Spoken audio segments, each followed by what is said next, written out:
Hi, and welcome to the second half of chapter 6. In this part of chapter 6, we're going to start by looking at Kirchhoff's current law. If you remember from chapter 5, when we study series connected circuits, we looked at Kirchhoff's voltage law, KVL, right? So KVL, if you remember, applies to how voltage is divided among resistances in a circuit.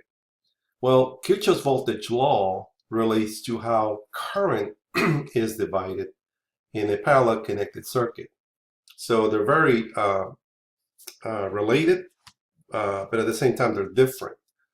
Excuse me, because the one KVL applies to series connected circuits, and KCL, or Kirchhoff's current law, applies to parallel connected circuits. And what it basically says is there's two ways to describe this law. But the main way of saying it is that the algebraic sum of currents entering and leaving a junction or a node or a region is going to be equal to 0. Okay, when it says algebraic sum, remember we explained this also in the case of KVL. Algebraic sum means you take into account positive or negative signs. You adding something positive to something negative, or you adding something positive to something positive. That's an algebraic sum. So it says, if you look at this figure 630 here, it says the algebraic sum of the currents entering and leaving a junction. In this case, the junction is represented by this little blue spot, but it could be just a node, a connection point. And it's saying, as you can see by the arrows, some of those currents are entering that region, and some of them are leaving that region. In fact, two of them are going in, right? You can see these two going in, and you can see this two going out.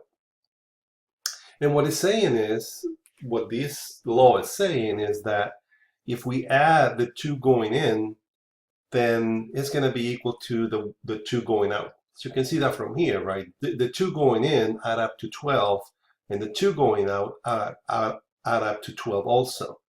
So the sum of the currents going in is equal to the sum of the currents going out. That's basically what it says. Another way of saying the same thing basically is that the sum of the currents entering a junction again, remember, it's just a node or a region, is equal to the sum of the currents leaving the same junction. Okay, so the first one can be expressed, or one of the ways that we can express that law is by looking at this equation, right, where this sigma represents the sum of all the currents going in is equal to the sum of all the currents going out. Okay, so again, I sub I represents current in, and I sub O represents the current leaving or going out. Okay, so again, the sum of the currents going in is equal to the sum of the currents going out. That's what this equation represents. We can also say it, and let's see if it's here. Let's go back. All right, so remember that equation. Sum of the currents going in equals sum of the currents going out, right? So like I explained in that previous example, you had two currents going in. Let's look at it again, the 4 and the 8, right? So that sum of the currents going in is going to be the same as the sum of the currents going out. And in this case, it's going to be 4 plus 8 equals to 2 plus 10, right? So that's the most common way of representing this. You can think of it like, if you look at this example, this analogy of water coming first through a wider canal in this case. And when it comes to this junction point, it spreads into two different canals, right? So obviously the whole water that is represented by the Q1, think of it as a charge, is then spread into two different directions, one going through Q2, one going to Q3. Okay, so it's the same analogy for current. When current comes into a point where it splits, then some of the current is going to go one way, some of the current is going to go the other way. But the addition of the currents splitting is equal to the source of the original current. Okay, so again, we talk about those junctions as being simply nodes, right? Another example here, if you look at example 616, you have current I1 coming into node A, current I2 coming into node A as well, right? So these two currents come in to this node, and the current coming out is I3. So from the KCL, Kirchhoff's current law, we know that the sum of the currents coming in is going to be equal to the sum of the currents going out. So in this case, there's only one current going out of the node, right? And it's important that you reference this notation, what goes in, what goes out, right? So this is, again, indicated by the arrows. 2 amps are going in, 3 amps are going in, so obviously you're going to have 5 amps going out at this point A, at this node A. At the same time, if you follow I3 then goes into node B. And what you're seeing here is that I3 is going into node B, but at that point, at that specific node, you have two other currents, I4 that is going out and I5 that is going in, right? So in this case, we'll say, well, the sum of the currents going in are I3 plus I5 because of the arrows again. Sum of the currents going in will be I3 and I5. Well, and the sum of the currents going out, there's only one going out, which is I4.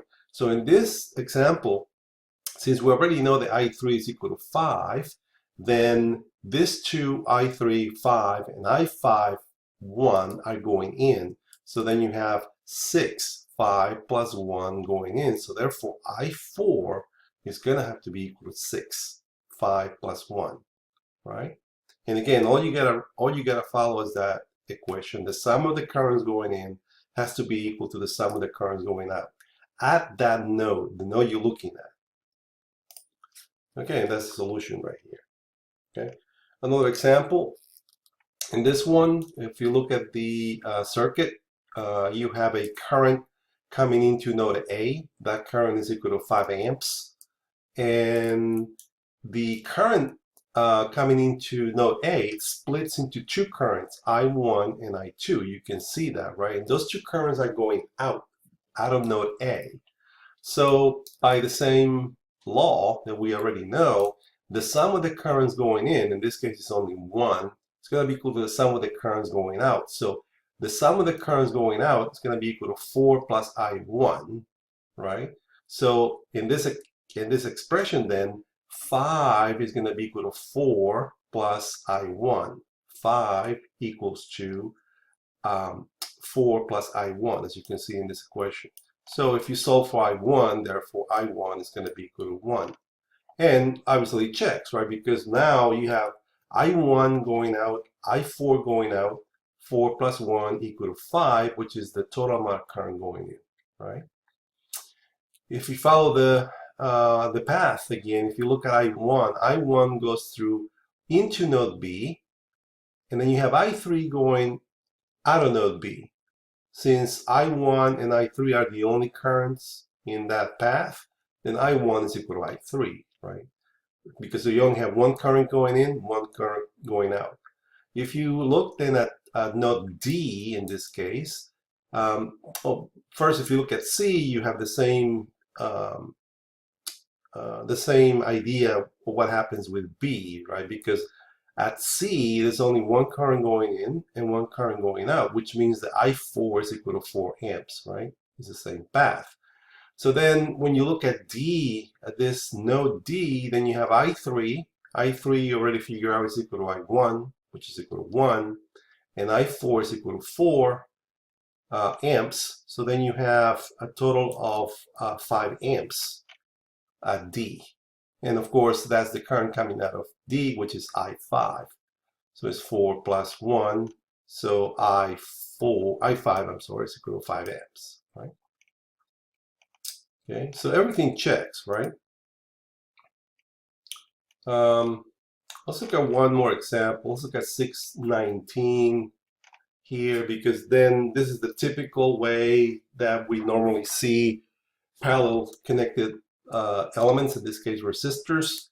And as you can see in this example, right, if you look at this circuit, you have a battery connected to 3 resistors. The 3 resistors are in parallel, as we already know. And what happens is that they're giving you the currents through each of the resistors.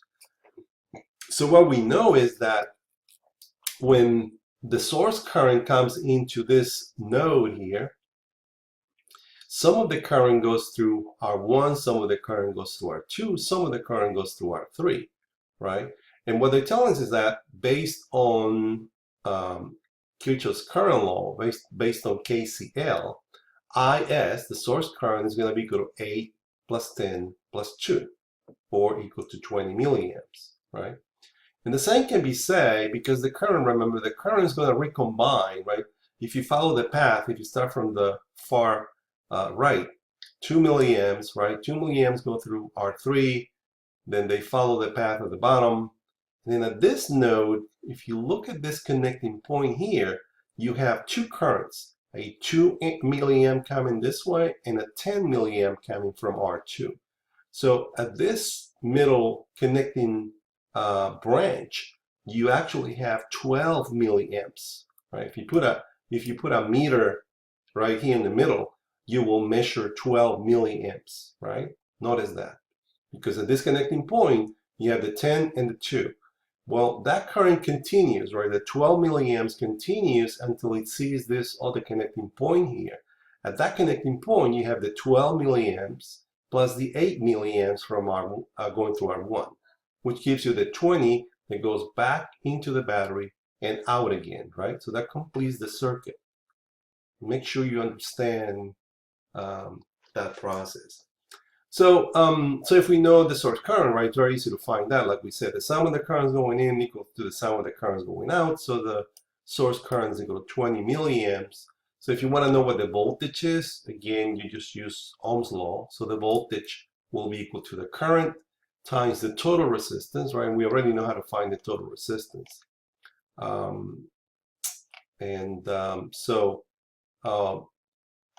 But beyond that, in this example, which is, by the way, they redraw the circuit this way. Look at the how they redrew the circuit. It's the exact same circuit, but maybe it's better for you if you visualize it that way, because that node A, you remember, it's just the same blue area represented right here. It's the same node A in this example.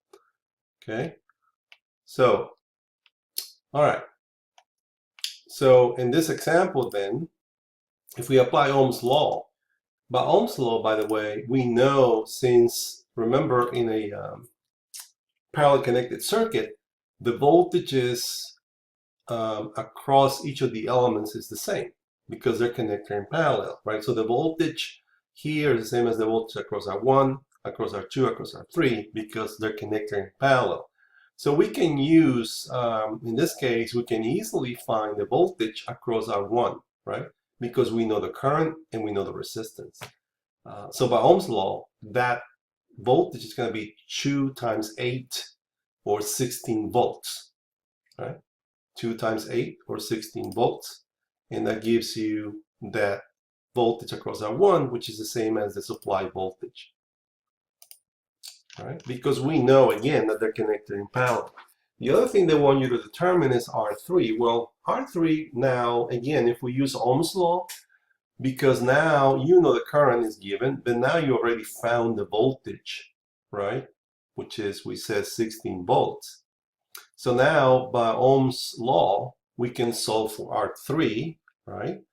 And divide voltage into the current, and that will give us the value of R3 as 16 divided into 2 milliamps, or 8 kiloohms. Okay, and then the last thing they want to know is what is RT, the total resistance. Well, since we already know the value of the voltage, right, the total voltage being supplied and the current being supplied, we can find RT again by Ohm's law by knowing the source current and the voltage.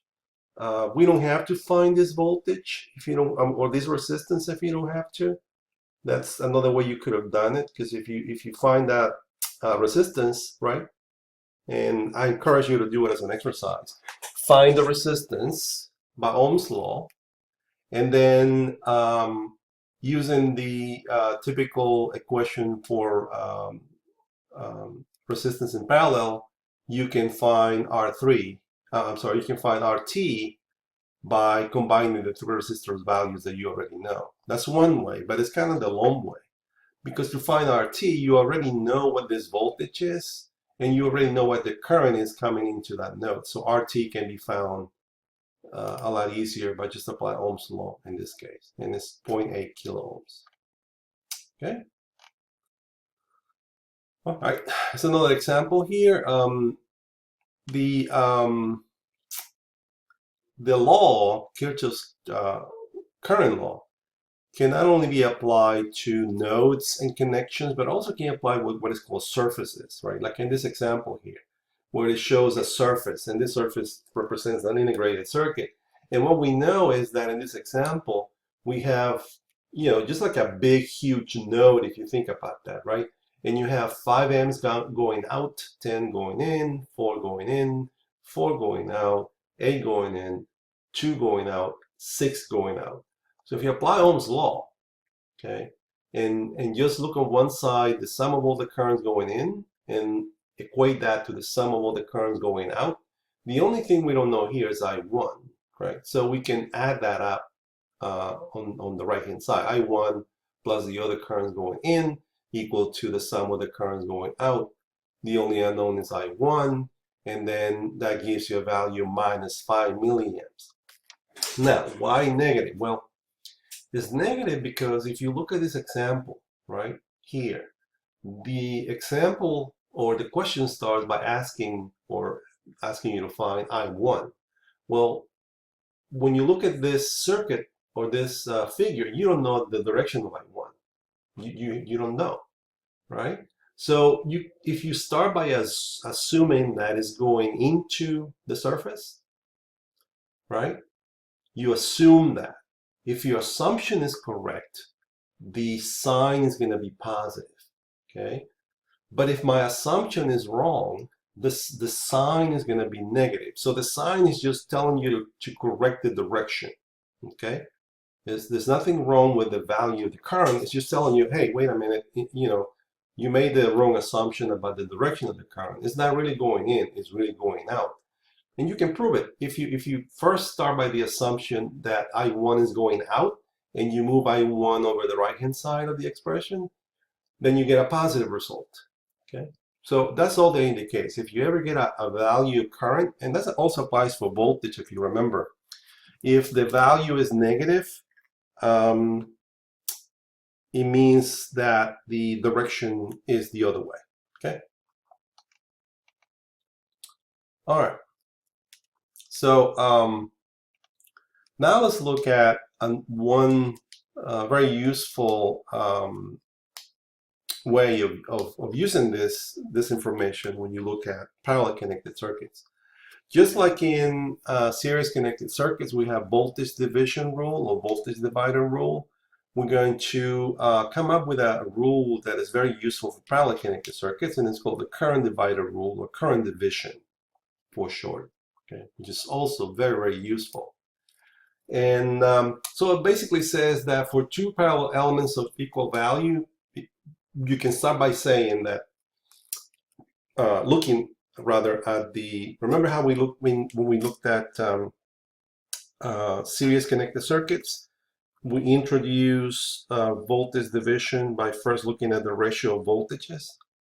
Well, we're going to do something similar for currents here before we actually introduce current division. And we start by saying, well, for two parallel elements of equal value, the current will divide equally. Okay, in other words, if the resistances are the same, then the currents are going to be the same, right?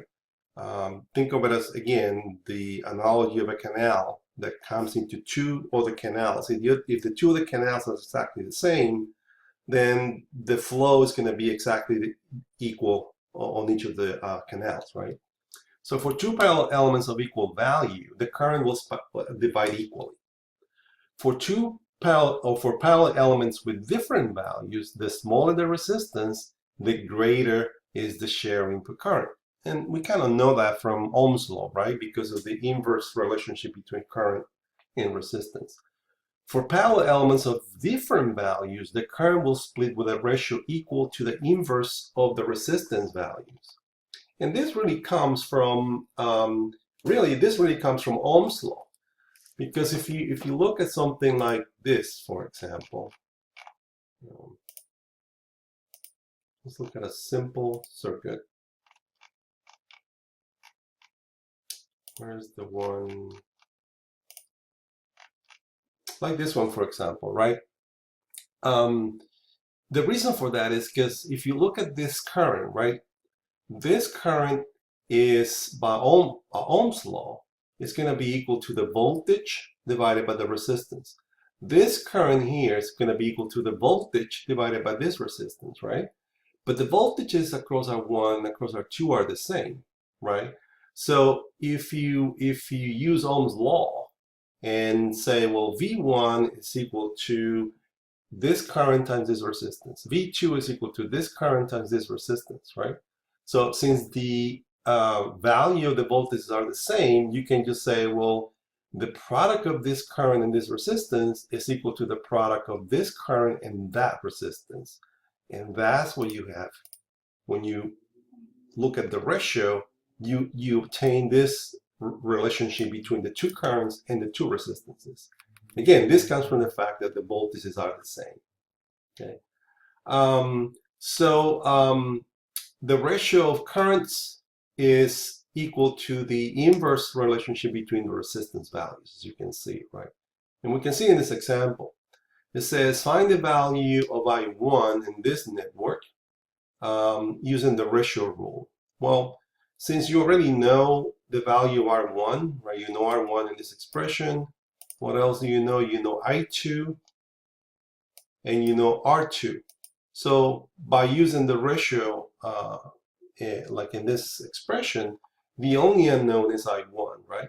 So if you solve for I1, you get 1 milliamp. Remember, this comes again from the fact that the voltage across here and the voltage across here are the same. That's what we're really equating, right? And you can try it that way if you want, right? Find the equation for the voltage across here. Find the equation or the expression for the voltage across here. Since the voltages are the same, equate both of them. The only unknown will be I1, right? And you come up with this same expression. Okay. The next question says find the current I3 using again the ratio rule. Well, now it's the same idea. You know R1, you know R2, right? You know R3, you know I2. So you can equate it to the same way using the ratio rule, and you ended up with 6 milliamps. Okay. And then it says finally find the current IS using Kirchhoff's current law. Well, by KCL, right, we already know I2. We just find I1 is 1 and I3 is 6. So by KCL, it says that the sum of the currents going in is only 1, which is the source current, is equal to the sum of the currents going out. So the sum of the currents going out is going to be 1 plus 2 plus 6, which is equal to 9. So this current is going to be equal to 9 milliamps. Okay. All right. Okay. Now let's look at current division. Okay. And what happens is, if you look at this circuit here, right, where you have a current coming into this node, and that current splits into, this many currents, right, from I1 through IN. The total current can be found by knowing the voltage, right, any of those voltages, because any of the voltages will be the same across each of those resistances, divided by the total resistance, right?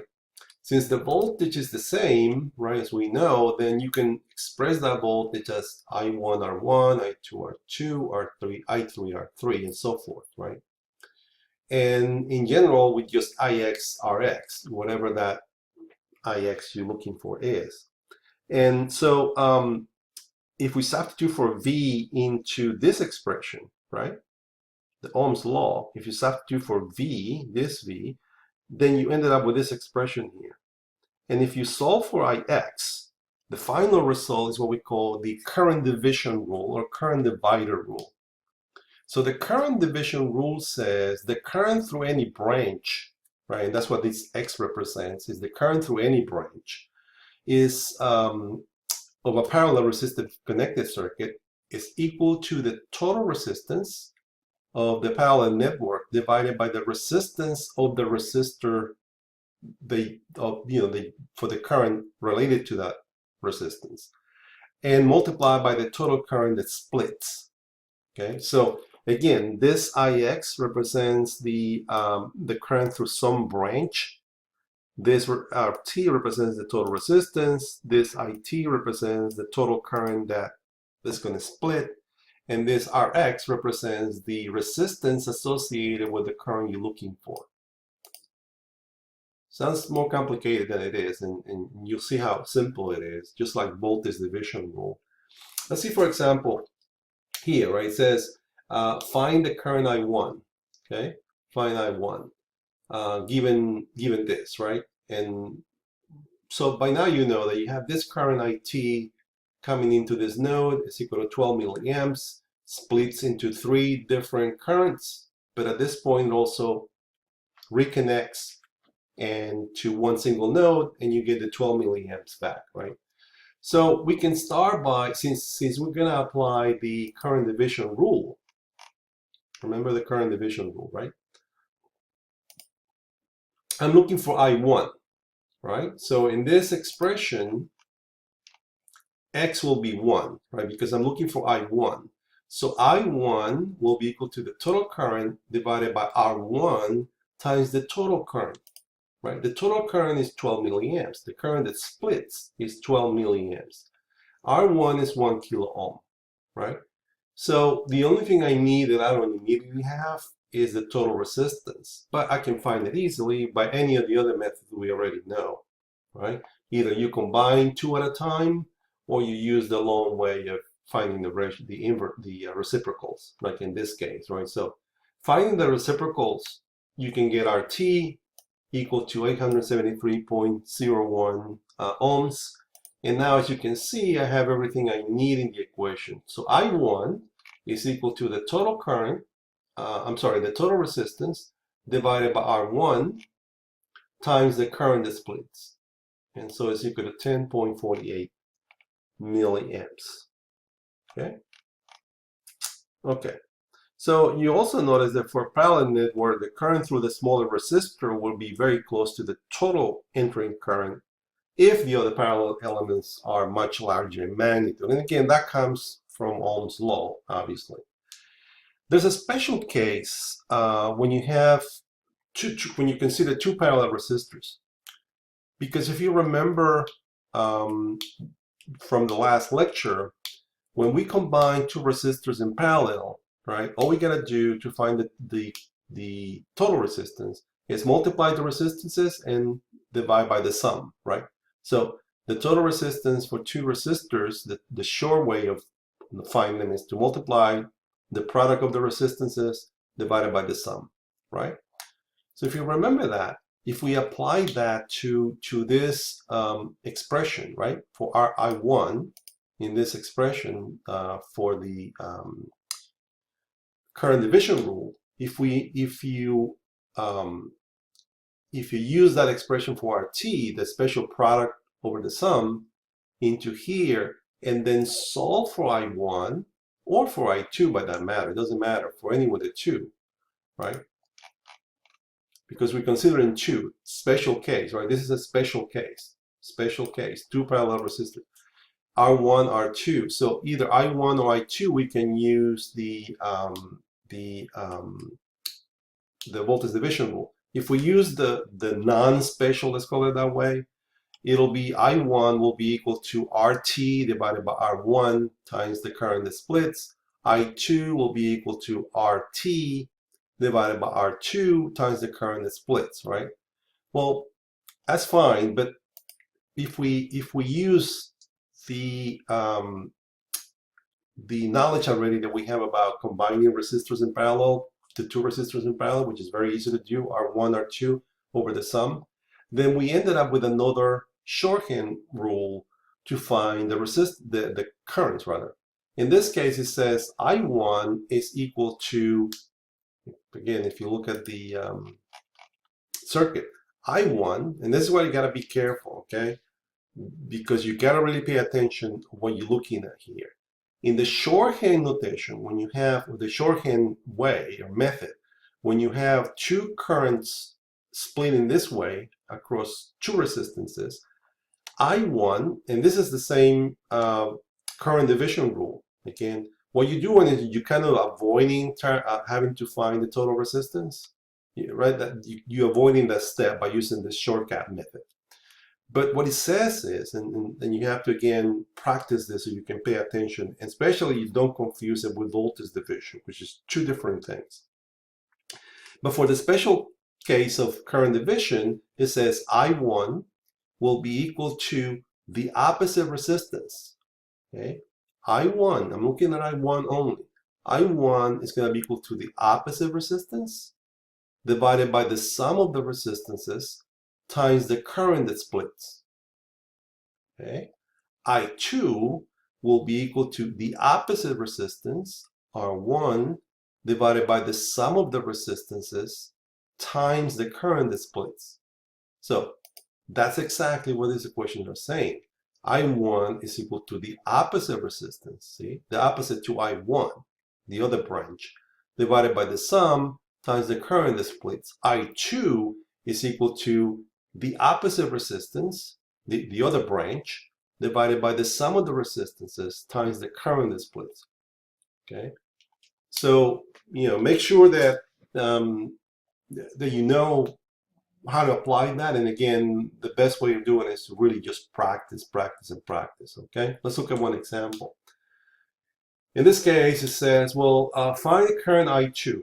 Okay, so if I use the shortcut rule method, then I2 is going to be equal to the opposite resistance, right? Not the resistance associated with I2, but the other resistance, R1, divided by just the sum of the two, times 6. And that's what I have here, R1, 4, divided by the sum of the two resistors times 6, and is equal to 2 amps. Obviously, if you apply the longer method, you should get the same result, right? And you can try it, and you should try it, because in that way, we then have to find the total resistance, right?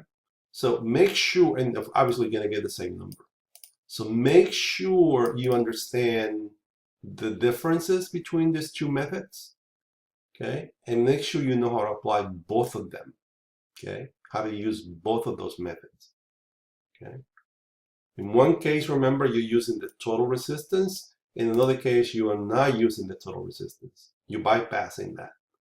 Right? So the shortcut method is easier because you don't have to find the total resistance. Okay. Let's see. Let's do one more example. In this case, it's figure 624. It says, find the resistance R1. So, well, what we know is, what do we know here? Remember what we always try to do in these examples is be organized, right? What is it that they're giving me? Well, they're giving me the current going into the node, and they're giving me one of the currents, the current going through R1.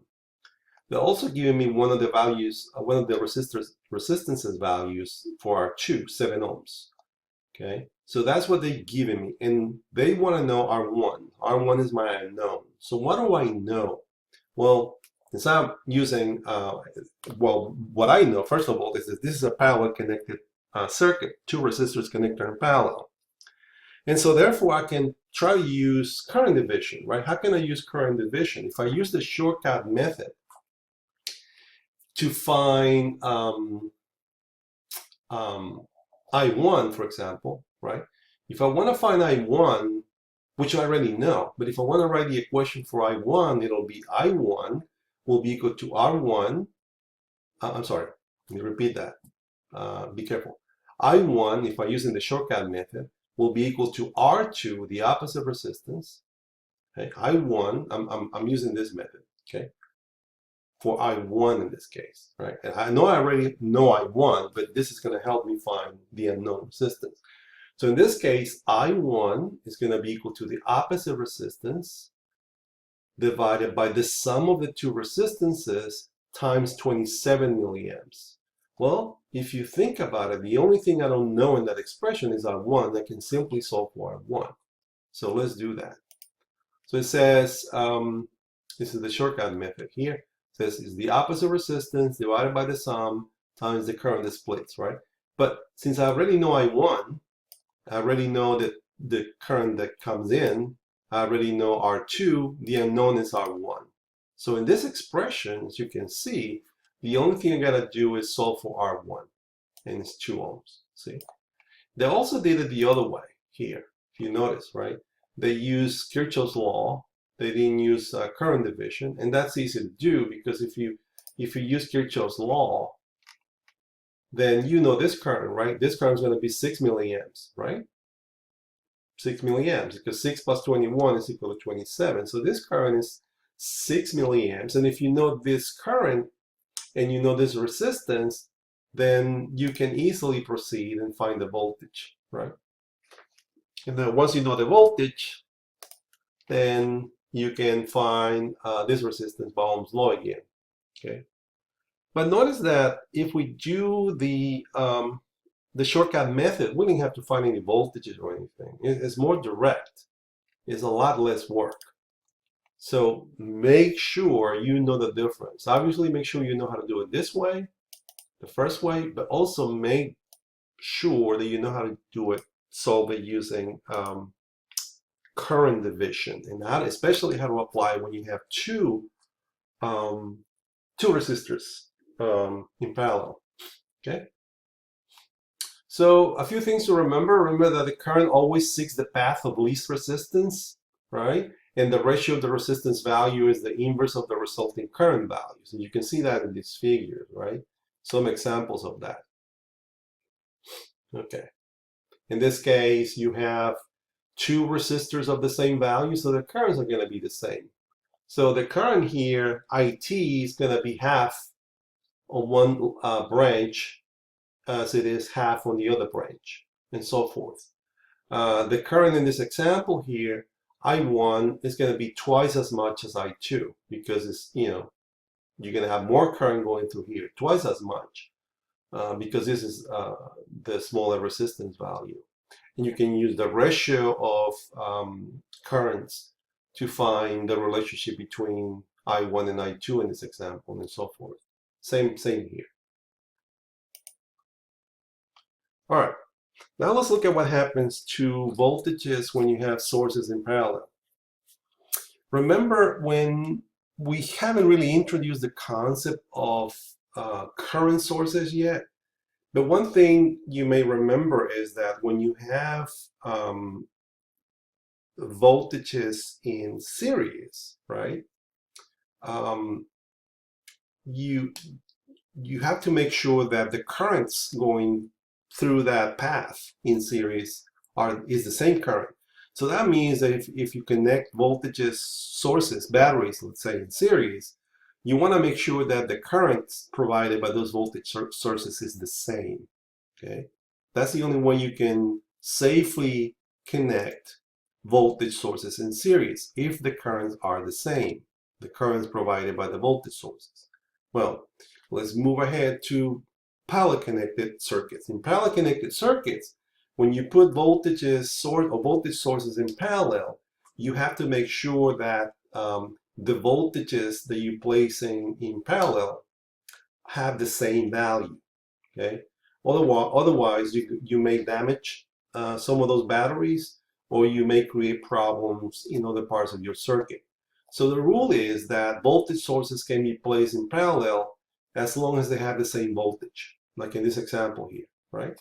Well, and what's the benefit of that? Well, the benefit is not that you that you provide. Remember, going back again, because this is, it's important that you start looking at seeing the differences and the similarities for currents and resistors or circuits in series and parallel. When you connect, go back to series connected circuits. Remember what happens when you connect different voltage sources in series? At the end, what happens is that you may increase the total voltage in the circuit, right? If you combine the different different voltages, different voltage sources, you may increase, depending on how the voltages are connected, you may increase the total voltage in the circuit, right?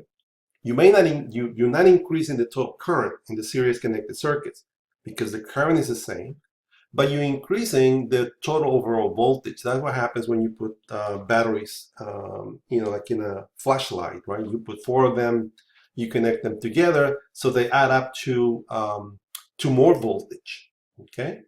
Well, that's the benefit of connecting, in many cases, in most cases, of connecting series connected batteries in series, because you're increasing the overall voltage, but the current remains the same. Well, let's move forward now again to parallel connected voltage sources. As you notice in here, you're not increasing the voltage. The voltage remains the same, so the benefit is, if you notice here, is that you are increasing the current, see? Because from the point of view of these 2 connecting points, and from the point of view of KCL, the current here at this node is the addition of I1 and I2. So even though the voltages are the same voltage value, you are adding up the currents. So from this connecting points here, from these nodes, from this point of view, you have increased the total current by putting these 2 voltage sources in parallel, okay? But the rule again is that voltage sources can be placed in parallel only if they have the same voltage, okay? That's the rule. So I'm not going to go over this, what happens if they're not the same, but I'll let you read it. But it kind of shows you what could happen if you don't have the same voltages in parallel, and what the amount of current that you can create may be damaging for the equipment, okay? But it's always, in general, is recommended. That's what they always tell you, right? When you replace batteries in your remote control or devices like that, they say, well, don't replace just one. Replace all the batteries, right? Because some of those batteries may not be providing the same amount of voltage. With age, the voltage they provide may not be the same. All right. The next topic here is also very important, and we're going to talk about open and short circuits. It's one of those topics that creates confusion in many cases when you first look at it for the first time. So again, it's important that you understand the difference between the 2. An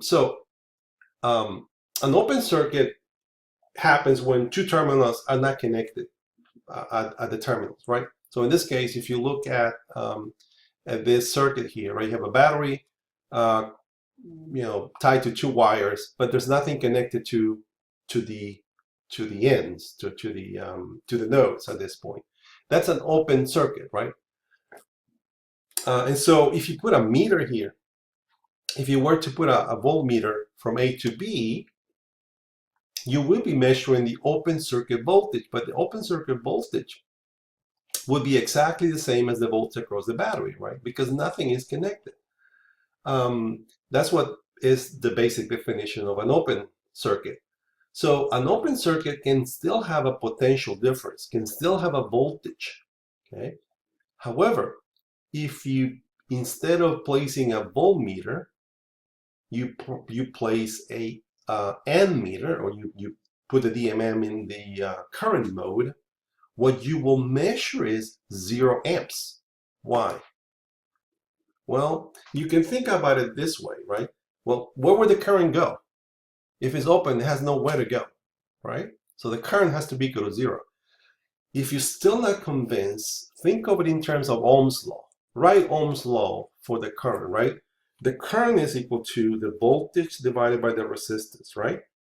Okay.